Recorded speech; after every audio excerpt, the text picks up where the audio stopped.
Como es viernes y estamos en un muy buen modo, ¿verdad? Vamos a hablar ahora de lectura, de las recomendaciones que nos hace Mayra González. Ella es directora literaria de Alfaguara para leer esta semana. ¿Cómo estás, Mayra González? Bienvenida al programa. Bien, Fabiola, ¿tú cómo estás? Muy bien, pues aquí escuchando tus recomendaciones. Pues antes que nada también sumarme, por supuesto, a los apapachos para Fernanda. Antes que otra cosa, mucho cariño, muchos apapachos y esperando que se recupere muy pronto. Y contenta de saludarte, Fabiola. Y sí, pues para hablar de esto que yo siempre disfruto, que es contarles chismes literarios y contarles de historias que están ahora mismo en el punto de venta en cada una de nuestras librerías. ¿Te parece si arrancamos con el primero? Arrancamos. Empecemos por el final. Ándale, seamos un poquito contradictorias, pero me encanta porque esta novela de Chris Whittaker en realidad es su primera novela. Él era un hombre de negocios, se dedicaba más bien a otras cosas y él encontró en la literatura la sanación. Él encontró en la literatura, al escribir a este personaje, a Duchess, que es la protagonista de la historia, que tiene 13 años, encontró durante todo su proceso curativo de las emociones que estaba sintiendo en ese momento, encontró en ella a una compañerita que ahora nos regala a nosotros. Empezamos por el final. Imaginémonos la historia de un grupo de amigos que hacen todo juntos, pero que resulta que de pronto uno de ellos, por un accidente, termina viéndose vinculado en el asesinato del hermanito de una de ellas, de una de las del grupo.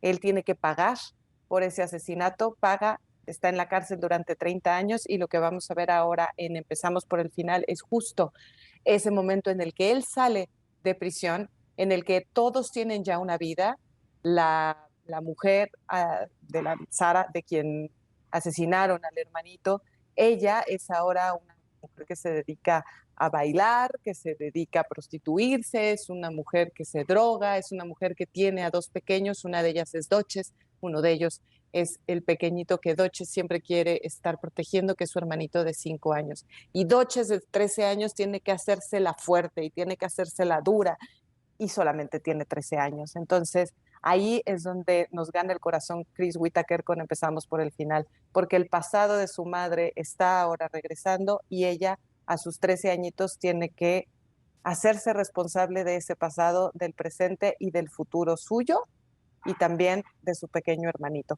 Es un personaje brutal, es de estos personajes niños que vemos que se convierten en adultos forzosamente, pero que siguen conservando esa pequeña luz de inocencia, esa pequeña luminosidad, y eso es lo que todo el tiempo nos está jalando a seguir leyendo esta historia que escribe Chris Whittaker. Exacto, y que es esto de estas historias que siempre nos encanta leer porque al final, cuando todo es adverso, siempre hay una luz y un personaje que guía, ¿no? Que cuida, que prospera en esa familia y la alimenta, ¿no? Me encanta.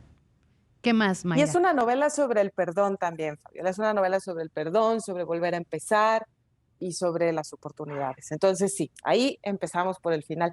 Y sobre oportunidades, justo otra de las novelas que se llama El vuelo de la cometa, de la Letitia Colombani. Ella es una escritora francesa. Y esta para mí, Fabiola, lo he dicho en los últimos meses que la he estado recomendando, para mí es la novela de la sororidad. O sea, Mm. en verdad, si hay una historia que puede englobar ese concepto que ahora estamos abrazando, es esta novela. La protagonista es una profesora francesa que está de luto, es viuda, se va a la India buscando pues un poco como limpiarse la cabeza, el corazón, absolutamente todo de este duelo, y ahí conoce a una pequeña que le salva la vida. En un momento dado ella está a punto de morir ahogada y esta pequeñita que está volando su cometa en ese lugar le llama a las chicas de la Brigada Roja y les dice que hay una mujer que está a punto de morir ahogada y ellas la rescatan. Fabiola, ¿quiénes son las chicas de la Brigada Roja? Es una brigada en la India que está conformada por chicas que aprenden defensa personal, por chicas que enseñan defensa personal a las otras mujeres y además que vigilan todas esas zonas de peligro en donde las mujeres han sido acosadas, donde las mujeres han sido violadas, donde las mujeres de una u otra manera han sido violentadas. Entonces, esta Brigada Roja acogerá a esta extranjera y le mostrará cómo formar parte de este mundo tan intenso que se vive en la India, de este mundo de pues sí, de desigualdades, de este mundo en donde los matrimonios de las pequeñitas son arreglados, y eso es lo que vamos a ver en El vuelo de la cometa. Y esta protagonista, esta maestra, va a hacer un pequeño cambio ahí en donde está, ahí en donde le salvaron la vida, ella también tiene algo que dar y lo va a hacer por la comunidad y especialmente por los niños de ese pequeño pueblo de la India. Ujú. Qué interesante, ¿no? Además, porque es escudriñar en en estos dolores de mujeres que solo las mujeres entienden y que hoy es un término que deberíamos de dejar de decir de moda. Es más bien un término para hacer conciencia, sororidad, ayudarnos las mujeres entre mujeres, ¿no? Es un término que necesario, ¿no? Es un término de justicia y en esta novela en verdad lo vamos a encontrar entre la pequeña, entre esta Brigada Roja y entre la protagonista también. Es una historia que tiene momentos de mucho dolor, por supuesto, pero al final me parece que termina siendo más una historia de esperanza y de resiliencia que de sufrimiento y de dolor. Ujú. Entonces la recomiendo mucho, es una novela muy cortita. ¿Sí? ¿Y nuestra tercera recomendación? Es un libro muy, muy, muy extraño. Es un libro a cuatro manos entre Juan José Millás, que lo conocemos como periodista, como narrador, y el rockstar de la paleontología, como le llaman a Juan Luis Arzuaga. Es un segundo volumen que nos entregan a cuatro manos y a diálogo, que se llama La muerte contada por un sapiens a un neandertal. Ya nos habían presentado la vida Ujú. contada por un sapiens a un neandertal, porque Millás se asume como un neandertal, se asume como el preguntón, se asume como el que no sabe nada y está frente a este rockstar de la paleontología y le hace todas las preguntas. Y este libro, por extraño que parezca, aunque nos habla de la muerte y nos habla no solamente de la muerte ya como el hecho final, sino también de la decadencia de nuestros cuerpos, del momento en el que empezamos a perder habilidades físicas, emocionales, mentales, es un libro reconfortante porque nos habla acerca, al hablar de la muerte, nos habla acerca de la vida. Y lo que hacen es tratar de explicar el proceso natural de la muerte para que lo podamos comprender un poco más y podamos disfrutar de los momentos de vida que tenemos.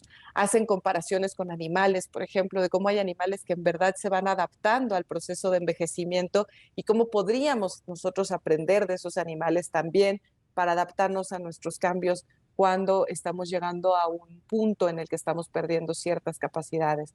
Nos hablan acerca del concepto de inmortalidad y cómo quizá hemos malentendido el concepto de inmortalidad y en realidad cada vez somos más inmortales porque tenemos mucha mayor información, tenemos mucho mayor acceso a la salud, tenemos una esperanza de vida mayor también y cómo eso finalmente es como ir rasguñando de alguna manera la inmortalidad tan deseada. Habla también de el funcionamiento del cuerpo y lo hace comparándolo, por ejemplo, con un automóvil, ¿no? Y cómo hay partes del automóvil, Fabiola, que cuando fallan, pues las puedes cambiar Ujú. y el coche pues va a estar como nuevo. Y otras que el coche va a ir fallando y que hay cosas que ya, por más que lo cambies, pues el coche ya va a tener esas fallas permanentes y ya no va a haber forma de que vuelva a ser el auto último modelo que fue en algún momento, ¿no? Y entonces lo compara también con nuestros cuerpos y compara con muchas especies, con muchos distintos animales que de alguna u otra manera se van pareciendo a nosotros en el proceso de crecimiento y de envejecimiento, y de ahí nos enseña mucho. Pero además es una historia con mucho humor, porque Juan José Millás siempre está bromeando. Y lo que nos platica no solamente es este contenido que les estoy contando a ustedes en este momento, sino cómo eran esas conversaciones, cómo a veces Arzuaga insistía en seguir conversando y Millás ya tenía hambre. Decía, pero ¿por qué el paleontólogo no tiene hambre si yo ya no soporto el hambre y yo ya en este momento ya no estoy escuchando al paleontólogo porque mi estómago... Y empieza ahí todo un proceso también de cómo ellos mismos están viviendo la construcción del libro, que es muy divertida, sobre todo por estas ocurrencias de Juanjo Millás y estas necedades de Arzuaga. También ellos dos, bueno, Juan Millás es un hombre ya mucho mayor, Sí. Juan Luis Arzuaga es más joven, pero cómo también están viviendo ellos mismos sus propios procesos, como Arzuaga sigue siendo un hombre deportista, es un hombre que hace alpinismo, es un hombre que practica una cantidad de deportes y Millás es un hombre que lo que quiere es estar tranquilo, que lo que quiere es comer bien, que lo que quiere es no enfermarse simplemente. Entonces también esa manera, ese diálogo entre ellos dos de cómo también están viviendo su proceso es muy enriquecedor e iluminador también sobre lo que puede ser el proceso de cada quien.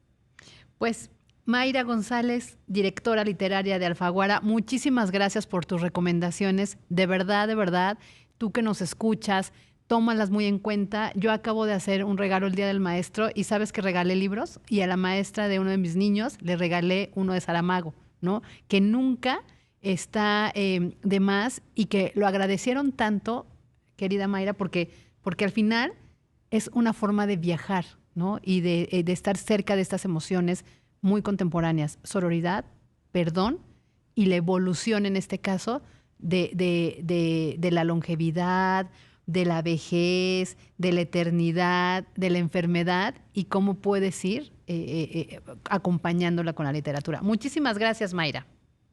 Gracias, Fabiola. Es un gusto siempre. Igualmente.